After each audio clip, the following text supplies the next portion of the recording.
Welcome back to the channel. Richard back with you. Made a little bit of progress on this wee beastie of a kit. We do have a few, well, I say a few issues. They're not really issues. They're just the type of thing that sort of every modeler that wants to like their kits has to put up with, to be fair. It's light leak central, basically, and seam filling. Which for a small kit there is an awful lot of it, to be fair. This kit really, I mean, it was built in the 90s, or not built, sorry, it was designed and moulded in the 90s, so it was never actually intended at all for lighting, which is one of the reasons why I'm having an awful lot of problems with this damn thing, to be fair.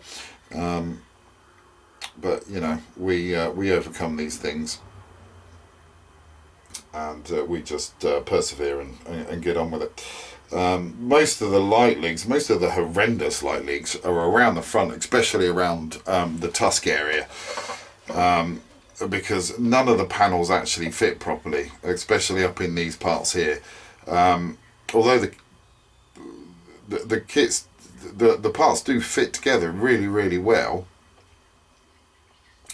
unfortunately you are left with areas up in kind of underneath these little fins where the parts just do not meet each other. But that's because of the way that they were designed. It's got nothing to do with the fact that we're lighting this kit.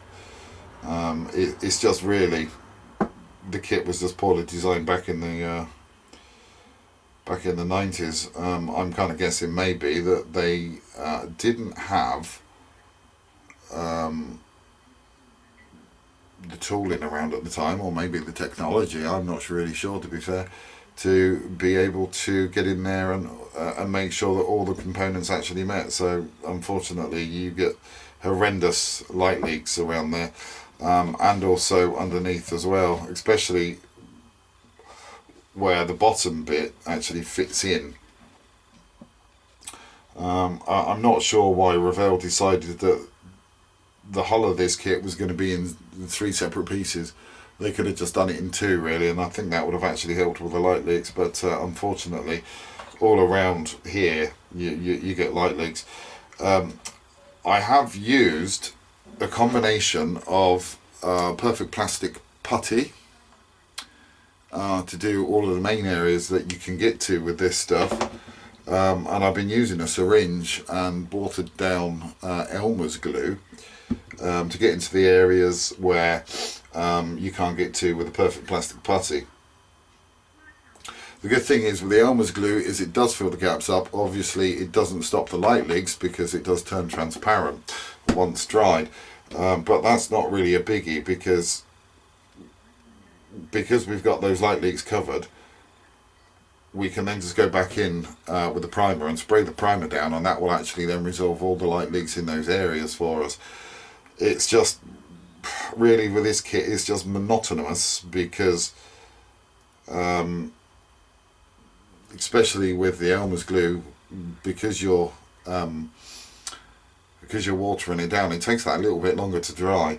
And you can't move on to a different area, so you kind of have to leave it like this to dry before you can actually move on to the next area.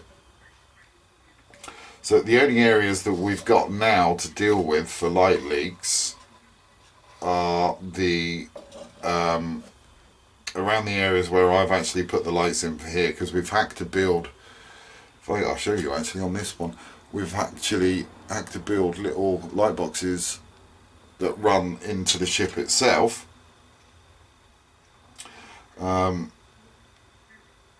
and because you need a little bit of wiggle room to actually get the part in and make it fit properly, you then end up with light leaks around the outside of those things.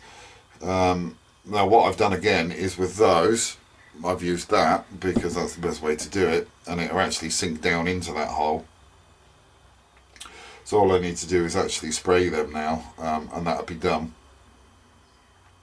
And then it's just a case of doing that one as well at the same time. And then if we just turn this thing over to the other side, you can see here we've actually well, we don't have the wing on, but we have actually filled up one of the light leaks that was in this corner here, which I'd need to do on the other side.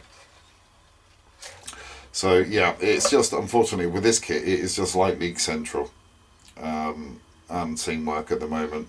I'm kind of hoping that by next weekend I should have all of that covered off and sorted out, and then if I'm lucky,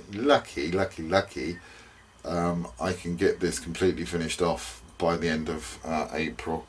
I mean, I've had this on the bench now for quite some time, and it's starting to annoy me, if I'm to be fair. But I shall persevere, and I shall get this kit finished and put on its stand. But yeah, it is, as I say, it's starting to test my patience, this kit, and you would have never thought so for such a small kit. I think it's because of all the light blocking and everything that you have to do, and all the seam filling, etc. on this little thing. I don't think I've had to do so much light blocking and seam filling since God knows when. But there you go, that's that done. The good news is the nice postman that we have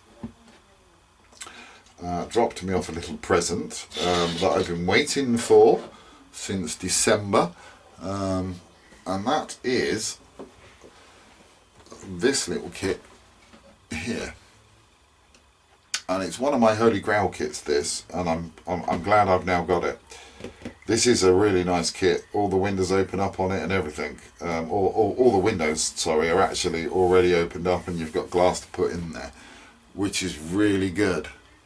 So I'm quite happy about that. I'll be getting the lighting board for this from HLI.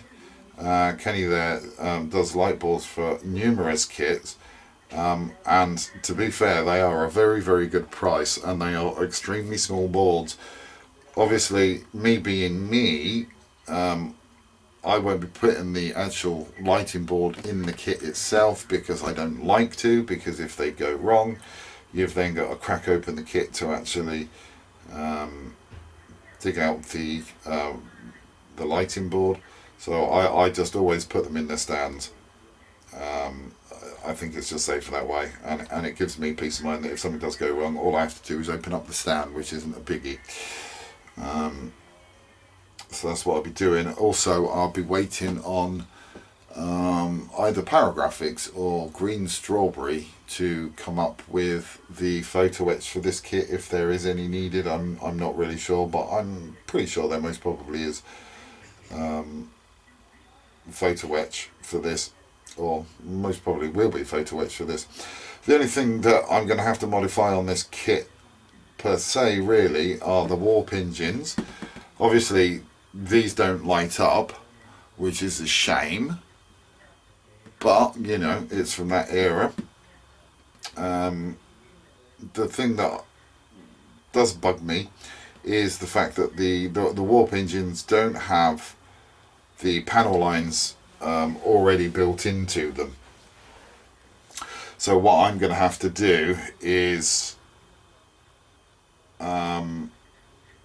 trace the where the panel lines are, trace them onto the model kit itself, and then use a scriber and some of the what do they call it again? It's the label gun plastic ribbons. I just use those so I've got a good surface that I can contact with, so I get the nice straight lines that you need on that. But I don't think that's going to be a big issue to deal with, to be fair. But it's just a bit of a disappointment that they've put all of the other panel lines in, apart from the ones on the warp engines, which you can see quite visibly. The other thing about this kit, even though it's actually a 1/350 scale, it is actually quite tiny. I mean, if I just open the box here, the instructions for it are really quite small. In fact, it's only a couple of pages long. I mean, that is your instructions for the kit. The good thing is you do actually, on the outside of the box, you do get all of the decal placements on there. But I'll show you the actual size of the bridge for this, I think you'll be quite shocked at how small it is. So here we go. Where is it? There it is. There we go. That's the actual size of the upper saucer dome. So yeah, this kit, although it's a lovely kit and I do like it, and all the details on it are really nice and crisp, it is tiny. It's actually smaller than the 1670 Voyager. I think by the time this is built, it's actually going to be smaller. I'm not sure whether it says on the packaging how big it is. This is all new tooling, which is a good thing because it is a brand new kit. I can't actually see anywhere on there where it says how long it is, which is a weird thing. Normally it does say it on there. Yeah, no, it doesn't. I can't see anywhere on there at all where it tells you the actual size of the kit, which is weird. And I don't think it's going to tell us on there either. No, it just says it's a 1/350 scale. Weird. But yeah, I do believe that this is actually really going to be a lot smaller. Well, not a lot smaller, but I think it's definitely going to be smaller than the 670 version of the Voyager, which is quite funny. But then this was a small spaceship anyway, so it didn't need to be big. Being a science vessel, you don't need a big one. You just need a small one that can get from A to B. But yeah, I will look forward to building that at some point in the future, but I can guarantee it's not going to be this year, that's for sure. And it'd be good actually, having it next to the 1350 Enterprise refit as well, and also the 1350 Klingon Bird of Prey that I've got. That they look quite good next to that. But that's going to be about it for the moment, guys. I'm rambling on now.